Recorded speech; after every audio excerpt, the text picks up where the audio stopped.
but I've been taught all my life I can apply that in politics, because as a Muslim, I'm beyond reproach.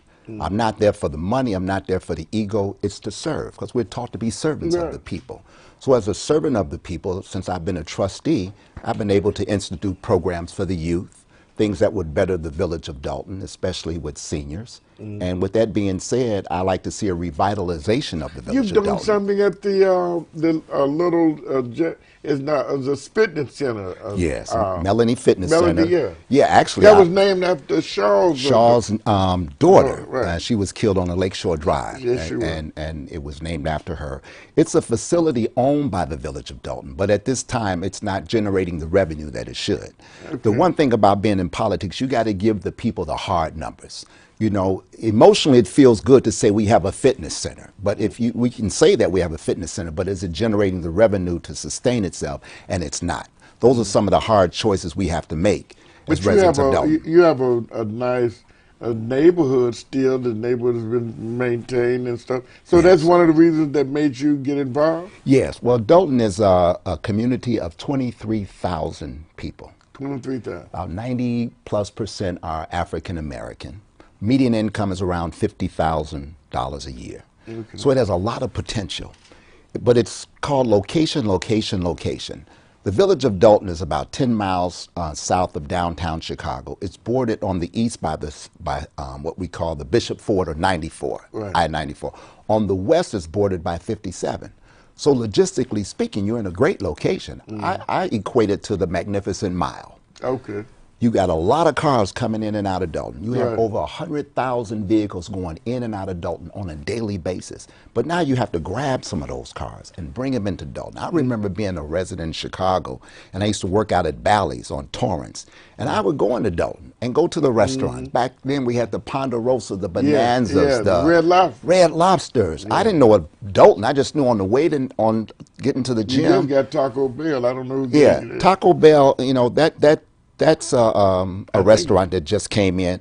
But with the Taco Bell, and no criticism against the current administration about Taco Bell, it's a drop in the bucket of what's needed in the village of Dalton. You have to get more businesses involved, and that's where your Chamber of Commerce comes in. And we have approximately 300 businesses in the village of Dalton. We have a Chamber of Commerce whose membership is a little less than 50. So if you got 300 businesses in the village of Dalton, but you only got about 50 that are participating in the Chamber of Commerce, you have a deficit. So we have to get the Chamber of Commerce involved. We got to get the residents involved. You got to get big businesses involved. But big business is not going to come into Dalton until they see a unified board, until they see that the safety of the residents is controlled, which was called public safety. So how is the crime when you think about it? Well, again, I go back to the question, how is crime compared to 4 years ago? And it has not improved. At all. Well, the way you improve the crime, of course, is let's look at our editor was just on, our editor-in-chief, Munir Muhammad, was on talking about the prison industrial complex. Well, as we all know, there's a pipeline from the schools to the prisons. Right. Years ago, I heard you mention Spencer Lake, who was another Spencer Lake, another beloved friend of mine. Years ago, I had a cable access show called What's Going On. You might remember that. And Spencer was on the show, and at that time, I think he headed Cook County Jail. Right. And he said the recidivism rate was about 75%. Now, we're talking about early 90s.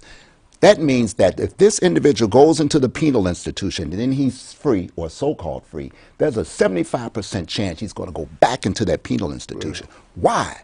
Because he doesn't have the skill sets. The education is not made available to them. So what we do, we profile those individuals who are committing crime. For example, the person that's breaking in your and my house. It's a young person. A person that more than likely dropped out of high school, more than likely is headed by a woman.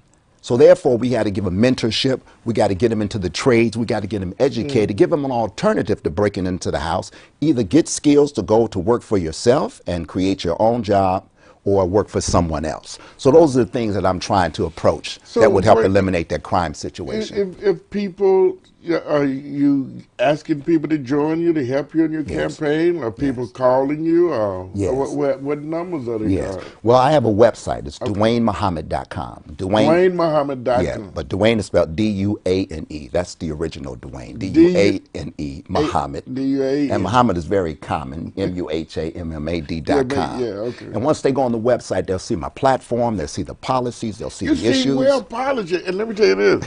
One thing about it, you certainly look just like the Muslim that I've always known. You look great. Yes. So they certainly would yes. get a great looking mayor, you know. Yes, sir. So you maintain your family there? Yes, I've lived in Dalton for about 18 years. 18 years. I moved to the suburbs like many of us who lived in Chicago had moved to the suburbs because you're looking for a lower tax base and paying your real estate taxes, which hasn't happened since Did you run into a high tax base? Well, actually, I pay more taxes now than I paid in Chicago.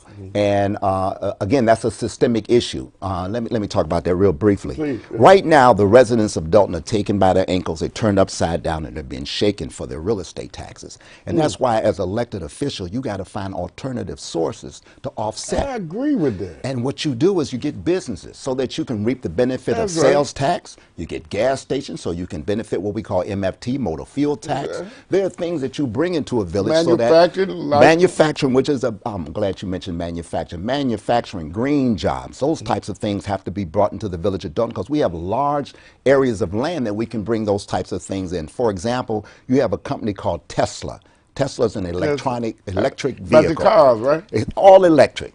They're looking for spaces, huge spaces, just to produce batteries, just produce doors. We have to go out and get those types of business. The mom and pop is good. We can have those in the downtown area when we revitalize downtown. But you got to get large businesses to reap the benefits so you can offset the deficit that we have in what we call real estate taxes. And that's why, as you mentioned, the crime has to be looked at. Yes. Brothers and sisters, if you want to talk to Duane Muhammad, you can call him here right now.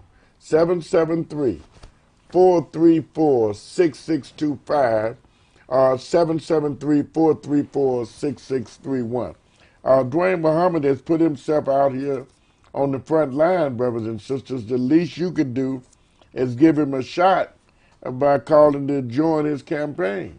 Yes. And so I know you need a volunteer campaign. When is the election? The election is February 28th. February 28th. February so you have a few more weeks. Yeah, it's about, as we record this live, it's about, I'd say, 19 days from today. Well, that means that you got to come back live. Yes, sir, I would love to. And then we something that you could plan this more. Yes, sir. But I would think, and this is something that we have to get our people acclimated to, and this is what live stream does now. And they were wondering, say, well, how did you get that protest together? Well, they tweeted me, they Facebooked me, they did this. But unfortunately, we have some people watching, but they don't know what to ask you, Duane. Yes. But we got to be more politically involved. Now, Harold Washington was one of your mentors. Yes, even before Harold Washington, it was Adam Clayton Powell. Yeah. But what planted the seed for me for Adam Clayton Powell is in Message to the Black Man, when the Honorable Duane Muhammad mentions Adam Clayton Powell. So as a teenager, I started researching who Adam Clayton Powell was, and he impressed me. Adam Clayton Powell, as we all know, was out of Abyssinian Baptist Church out of Harlem, and Adam Clayton Powell actually ran away from his post. His father wanted him to be a preacher, but Adam Clayton Powell, as a young man, wanted to be a player. So he went to college, he passed as white, this is the truth, this is all public information, and he ran from his post, and he would go and pass himself off as white in these clubs. But eventually, as he matured, he came to his calling. He came to his father's church, he became a great preacher, but he also became a great politician. What I admired about Adam Clayton Powell was that he took the blacks that lived in Harlem, and he went up and down, I believe it was called Lenox Avenue at the time, and he would protest to the white shop owners, hey, you know what, you want our dollars, but you don't hire us in these positions. So we're not going to spend our dollars with you. And immediately those store owners started hiring black men and women in those stores, which was sort of like what we believed in, but the Honorable Duane Muhammad taught us to do for self. You know, we didn't protest for jobs. We came together to pool our resources, which is one of the things we have to do in the village of Dalton. You know, I was just thinking how far back, you know, I'm one of the great admirers of your sister. I did one of the few interviews that I never published of Sister June. I love her to death. I didn't get a chance to see her recently, but I talked to Yasin. And I think about your family because your family, quite a few of you, Muslims, a long history, isn't it? Oh, yes. Well, I owe my life to my sister June. Yeah, right. She introduced Islam to me as a young boy in the year 1957. Yeah. I was about maybe what? I was born in 53, which would make me 4 years old. Yeah. And our introduction to Islam was through my sister June. Yeah. And you had brothers like Darnell Kareem would come out to Allgill Gardens. We lived in Block 5 at that time. Wallace Muhammad would come out with them. Yeah. And that was our introduction. We would be driven to Muhammad's Temple of Islam at 53rd and Greenwood. So that tells you how long we go back. Yeah. And that was my foundation. But you know what was so beautiful about it, as you mentioned, I'm glad you gave that acknowledgement to June, and she was such, and she's still such a personable person, and she can really tell beautiful stories, and she's so serious about this. And so people don't know, like I said, I was very, very blessed to get a chance to talk to her directly. Even Aisha used to mimic the way that I handle myself. Yeah, your niece. And so I've had good relationships with the history makers, and people need to be so blessed as to know her extensive knowledge, because she has a lot of it. Yasin don't have it all in his little head. Like I told him, his mother is great. But as we begin to wind down, what is it that you want to share with your audience before you leave? But because you have this twofold. I mean, you got a lot of credentials, you know, and you've lived a life of obviously of renown. You look great, and you protected yourself well, and you're noble and honorable in what you do. Thank you for that. You know, it's good. It's true. Appreciate that. Now, if you want me to try to find a lie to you, want me to take a break? No, but quickly, since the time is running down, the main thing I want people to understand is I like to bring integrity to the office. I like to bring a person that speaks straight truths. I would like to bring that ugly mirror of truth with me that was told by my minister. He said, Duane, wherever you go, bring the ugly mirror of truth with you. And that mirror is this. Speak the truth regardless to whom or what.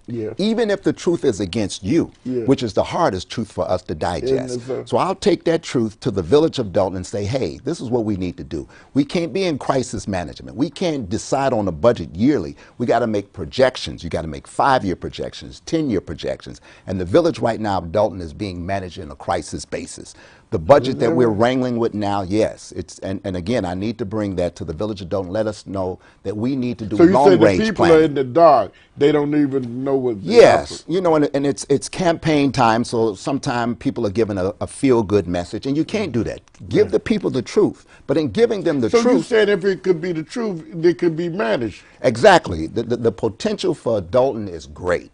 The finances is not good. But we have a solution to that. Do you know the mayor, the current mayor? I know the mayor very well. We are friends. We are 1 year apart from one another. Is that right? We're running against him. He's my friend, but we have differences. Okay. And the difference that we have is that I would like to do long-range projections for the village of Dalton and not short-range, because you need long-range, comprehensive plans for the village of Dalton.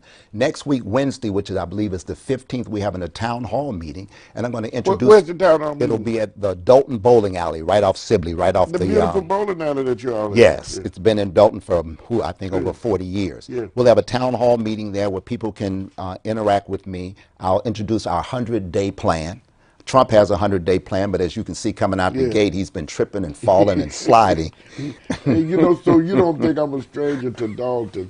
And I'm glad that someone will be there that I know now, because the mayor of Dalton, the Shaw, I've really had a great rapport, and I knew all those businesses there. And, you know, you would get involved, you highlight the businesses, and Dalton has been a great community. So it's not like it's something that's not potentially strong, as you mentioned. So, brothers and sisters, I'm going to have to bring Richard back up here as well now. But I'm so disappointed in you that you have not called and asked Duane Muhammad not one question. So maybe you don't know the number. I'm going to give it to you once again. 773-434-6625 or 434-6631. I want you to call me to make sure my phone is working. Maybe we didn't pay the phone bill. Just call and let me know that the phone's working. I go ring, ring. Okay, we're going to take our last break. as we make the transition. Congratulations. Thank you, sir. And I'm Appreciate sure, that. will you come back before? Absolutely. You promise? Inshallah. Be the will of God. Yes, sir. Okay. Give your a web page. DuaneMuhammad.com. That's spelled D-U-A-N-E. Muhammad, M-U-H-A-M-M-A-D.com. Okay, we're going to take a break, and we'll come back shortly. We'll be right back.